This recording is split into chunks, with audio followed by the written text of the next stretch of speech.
ठीक। तो जीएसएलवी जो हम बना रहे थे वो उसको बेस किस पे किए, पीएसएलवी पे ही बेस्ड किए। बस करना क्या इसमें समझिएगा, ये हमने बनाया जीएसएलवी। पहला और दूसरा स्टेज वही, ये बराबर है, टेढ़ा बड़ा नहीं है, ऐसे ही अभी अच्छे से बनाएंगे कब, जब लिखवाएंगे तब, ठीक है। ऐसे ही समझने के लिए पहला स्टेज और दूसरा स्टेज एज इट इज जो पीएसएलवी में है उसी को रखते हैं, यानी ये सॉलिड ये लिक्विड। ये जो तीसरा स्टेज है, अब पीएसएलवी के 2 स्टेज को हम रिमूव करते हैं। अपर 2 स्टेज जो है पीएसएलवी का रिमूव करते हैं, वहां पे एक पावरफुल इंजन लगाना है, उस इंजन को कहते हो cryogenic engine. Cryogenic engine, cryogenic technology, XYZ जो भी होता है, अभी जीएसएलवी की कहानी कंप्लीट कर लेते हैं, फिर क्रायोजेनिक पे मूव करते हैं, ठीक। यानी अब हमें क्या चाहिए, कहानी सिर्फ इतनी है कि हमें यहां क्या चाहिए, अब क्रायोजेनिक इंजन चाहिए। क्या होता है, मैं अभी कह रहा कि पीएसएलवी की बात उसको मैं डिस्कस करता हूं आपसे, ये चाहिए, ये नया चीज आ गया हमारे पास। अब इसके लिए 2 ही ऑप्शन है आपके पास, क्या कि ये इंजन या ये टेक्नोलॉजी खुद से बनाओ या कहीं से बाई कर लो, खरीद लो, परचेज कर लो।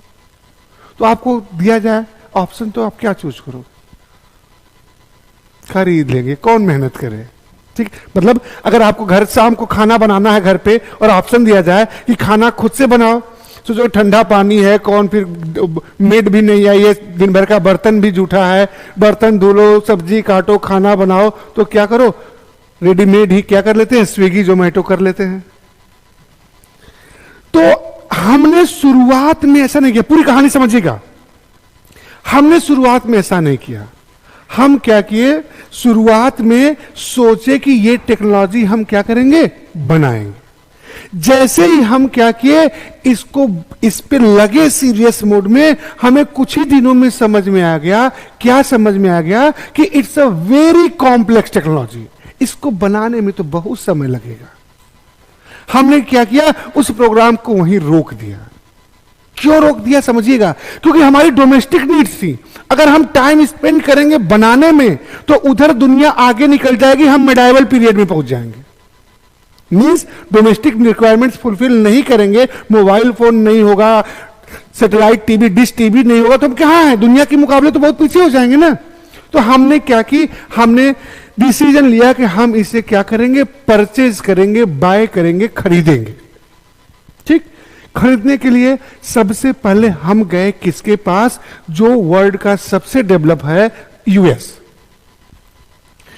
के पास गए हम कि सर हमें क्रायोजेनिक टेक्नोलॉजी दे दीजिए इंजन वाली, हम इसको ले जाएंगे, हम अपने जीएसएलवी बना रहे हैं, इस गाड़ी बना रहे हैं, इस गाड़ी में लगाएंगे और अपने सैटेलाइट को कहां भेजेंगे, जीएसओ में भेजेंगे, हमारे यहां बहुत जरूरत है।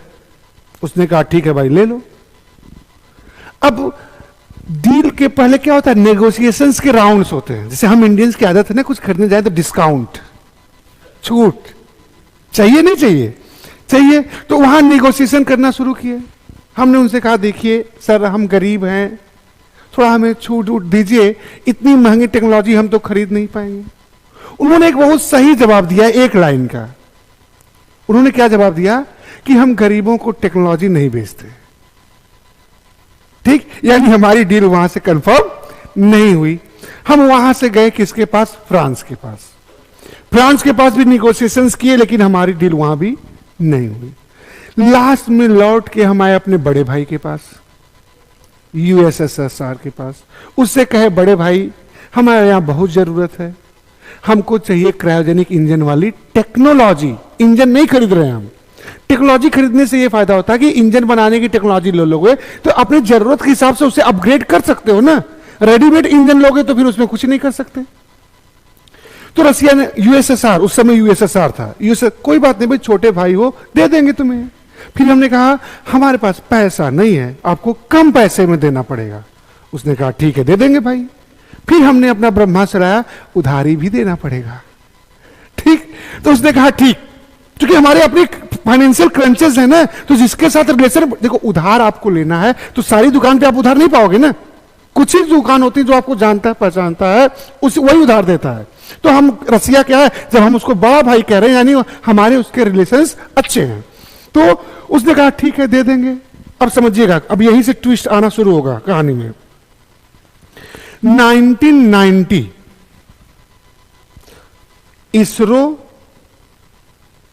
एंड ग्लेब कॉस्मोस के बीच डील हुई, एग्रीमेंट हुआ, किसके लिए? क्रायोजेनिक टेक्नोलॉजी के लिए। ग्लेब कॉस्मोस कौन है? जी नहीं, एक यही ट्विस्ट था, थोड़ा और भी आएगा बताते हैं। वो है रशियन जो स्पेस एजेंसी है, वो रॉसकॉस्मोस है।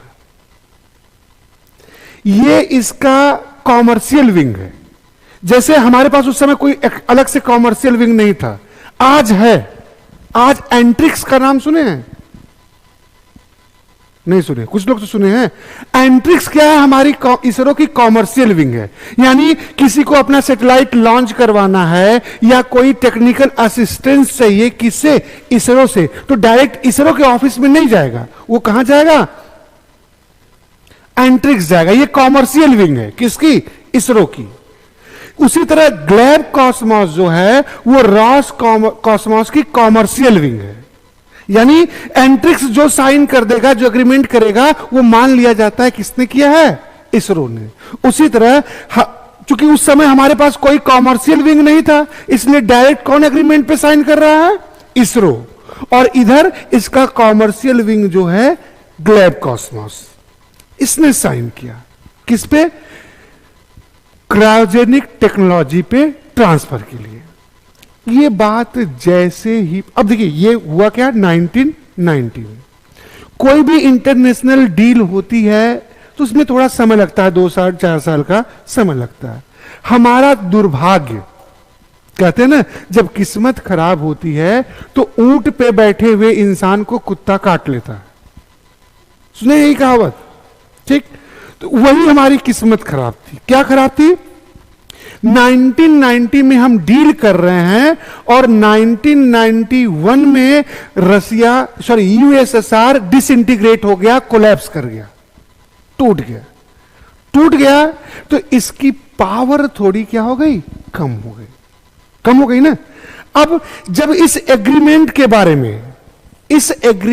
बारे में अंकल सैम को पता चला, किसको? यूएस को पता चला, तो उसने रसिया को क्लियर इंस्ट्रक्शन दिया कि हम आपकी स्पेस एजेंसी पे सैंक्शन लगा देंगे अगर आपने टेक्नोलॉजी इंडिया को दिया तो।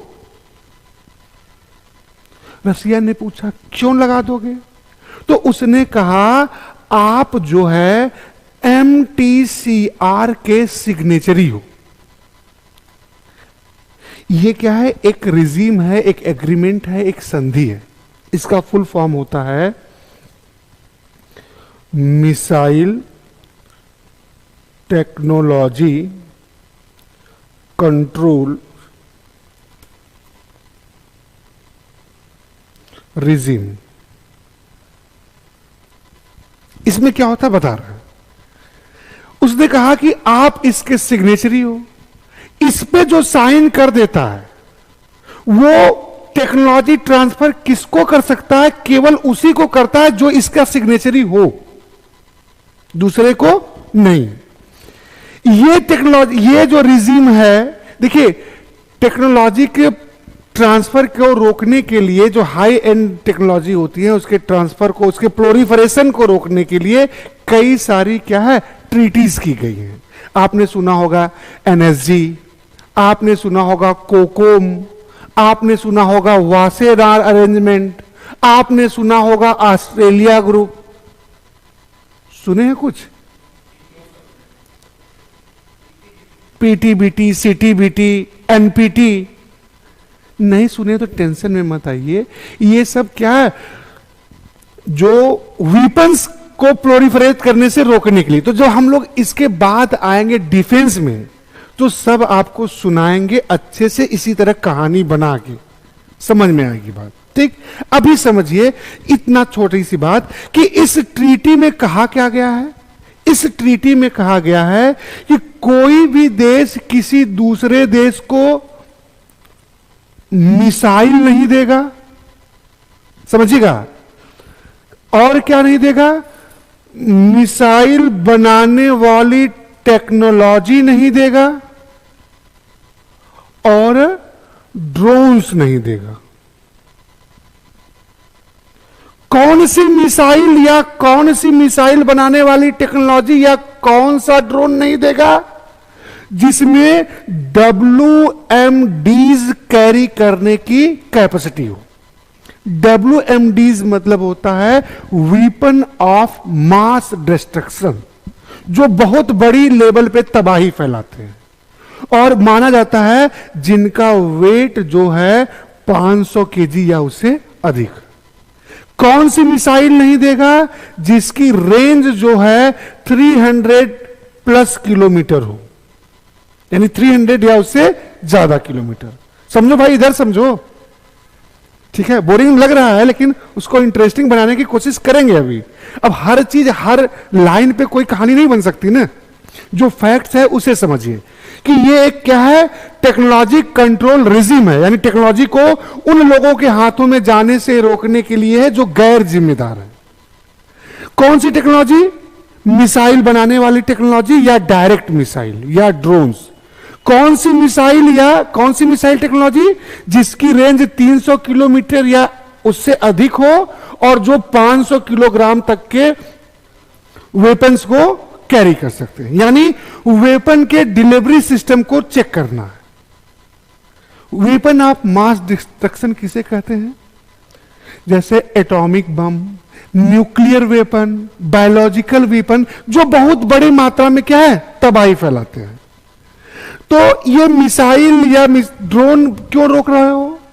क्योंकि कोई भी वेपन है आपका, उसका डिलीवरी सिस्टम चाहिए ना। बिना डिलीवरी सिस्टम के वो बेकार है। नहीं समझ में आ रहा है? दूसरे तरीके आपको मान लीजिए, पिस्टल समझते हैं या कट्टा?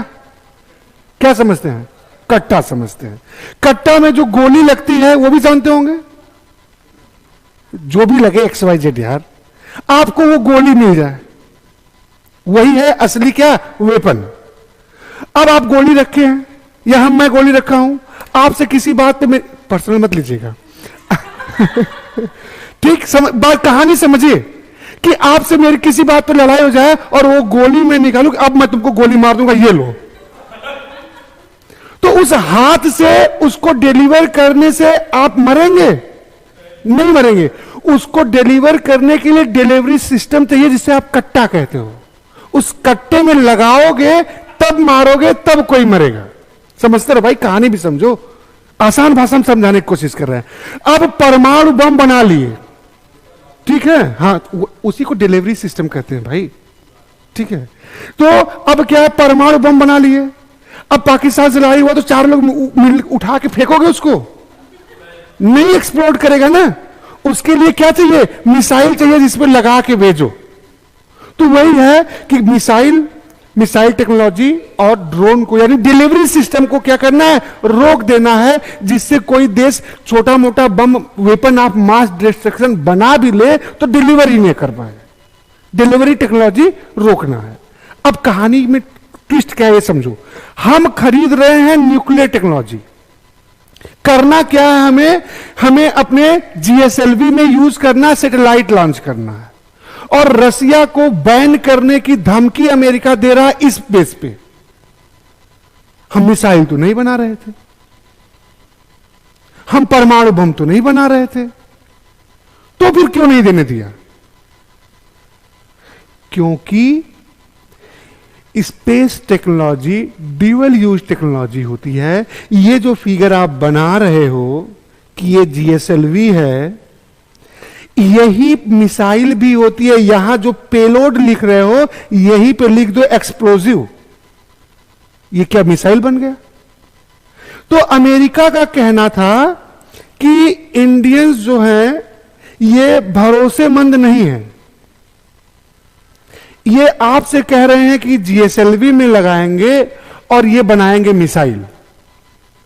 कैसी मिसाइल बनाएंगे? तो ये बना देंगे आईसीबीएम। जब इंजन ज्यादा होगा, आईसीबीएम मतलब होता है इंटरकॉन्टिनेंटल बैलिस्टिक मिसाइल, जिस मिसाइल की रेंज जो होती है 5000 किलोमीटर प्लस, 5000 किलोमीटर या उससे अधिक होती है।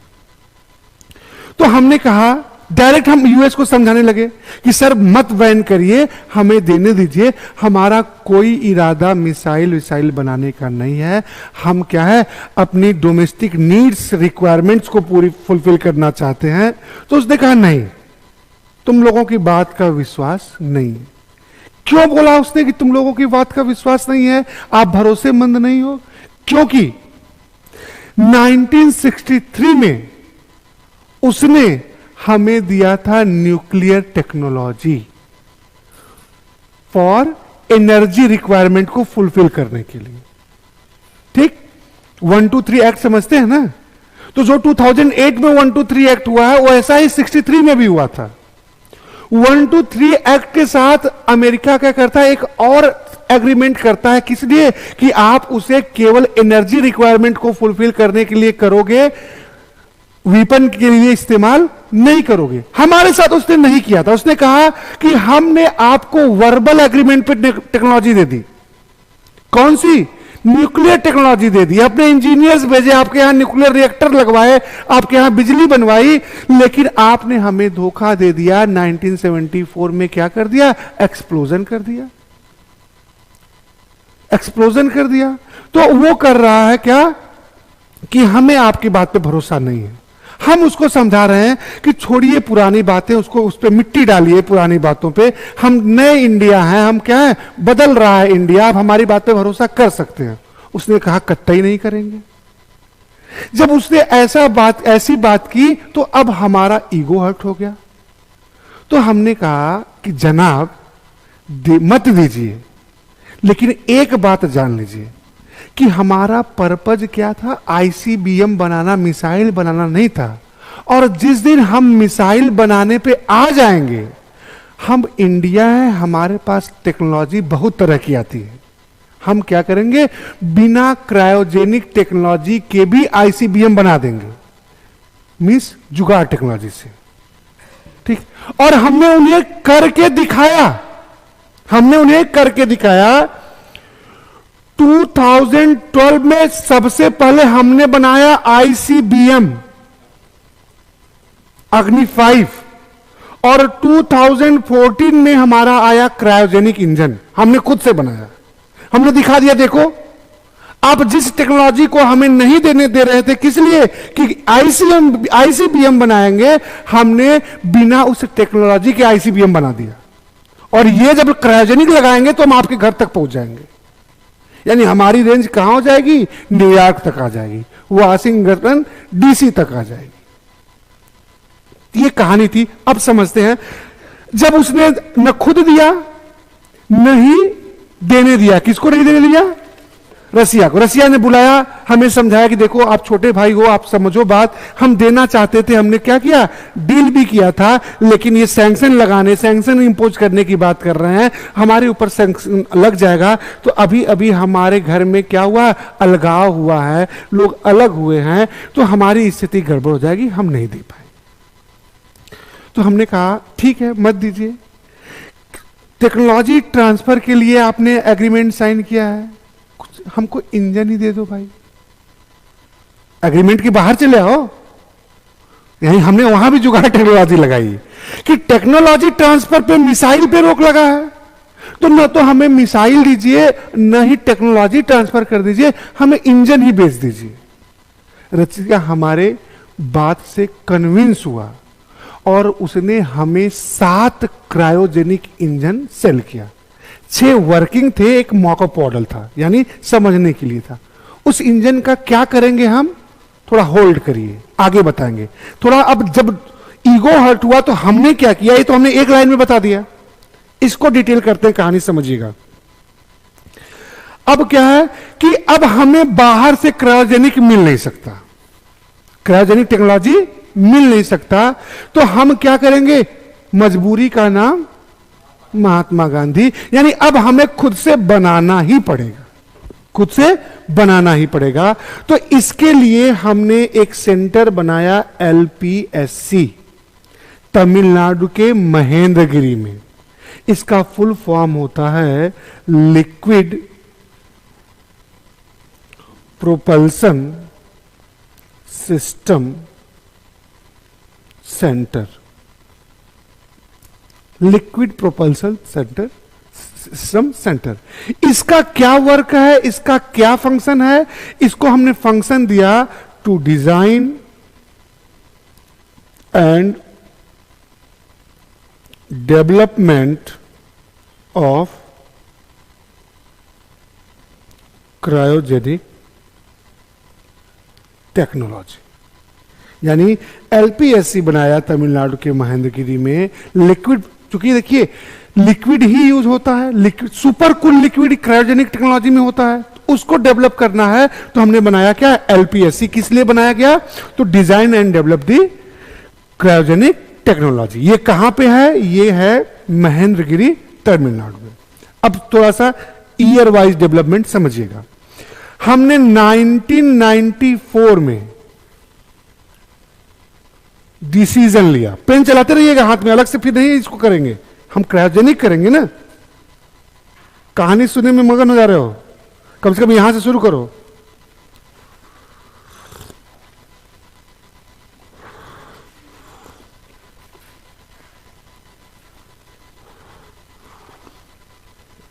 LPSC बनाया गया। फुल फॉर्म होता है LPSC का लिक्विड प्रोपल्सन सिस्टम सेंटर। इसका फंक्शन क्या है, इसका वर्क क्या है, फंक्शन क्या है? To design and development of cryogenic technology.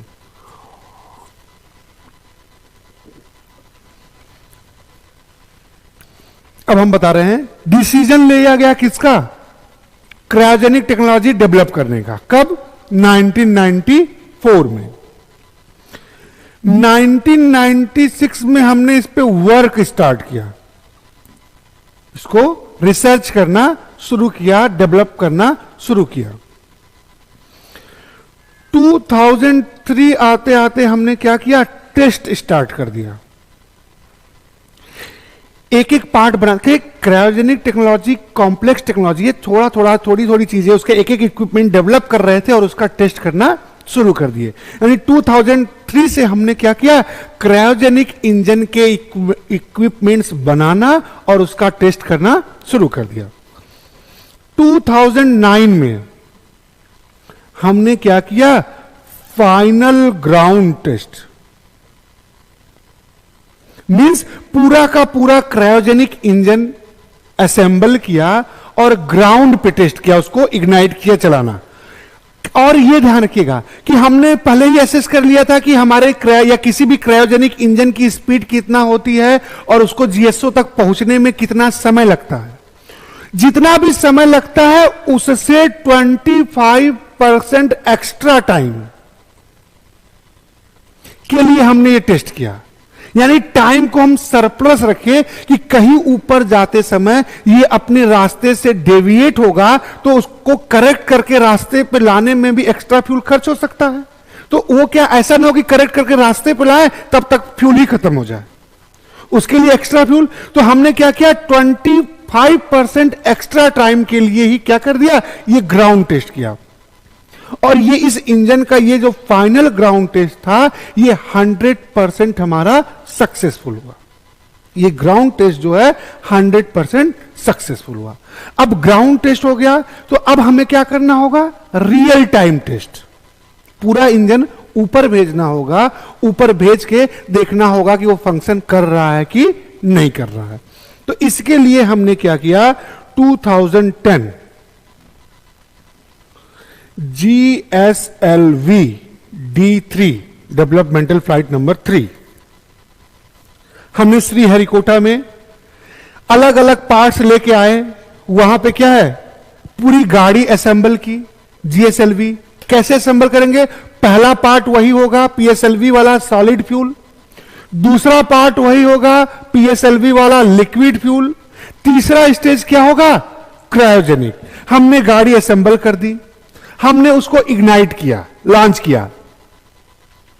Launch करने के बाद हमारा रॉकेट जो है ऊपर जाने लगा, यानी फर्स्ट स्टेज। भाई फर्स्ट स्टेज और सेकेंड स्टेज में तो कोई प्रॉब्लम ही नहीं थी, हम उसके तो मास्टर हो चुके हैं।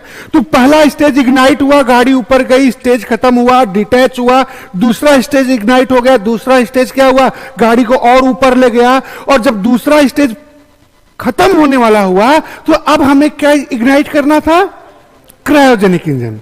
और हमारा क्रायोजेनिक इंजन इग्नाइट ही नहीं हुआ। जो ग्राउंड पे 100% सही था वो स्पेस में जाने के बाद क्या हुआ, इग्नाइट ही नहीं हुआ। हमारा पहला फुल फ्लेज फ्लाइट जो D3 थी वो क्या हो गई, फेल हो गई। फेल हो गई तो कोई बड़ी बात नहीं हुई। दुनिया के सारे देश जिनके पास क्रायोजेनिक टेक्नोलॉजी है, चाहे वो यूएस हो, चाहे रसिया हो, चाहे जापान हो, सब अपने पहले टेस्ट में फेल हुए थे। लेकिन ये बात अलग है कि वो लोग 1960 के डिकेड में ये टेस्ट कर रहे थे और हम कर रहे हैं अगली सेंचुरी में कर रहे हैं। हम बस ये ध्यान रखिएगा कि वो लोग कब किए हैं इस टेक्नोलॉजी का टेस्ट, 1960s के डिकेड में, हम अगली सेंचुरी में कर रहे हैं। बट पैटर्न वही है, हम भी क्या हो गए, फेल हो गए।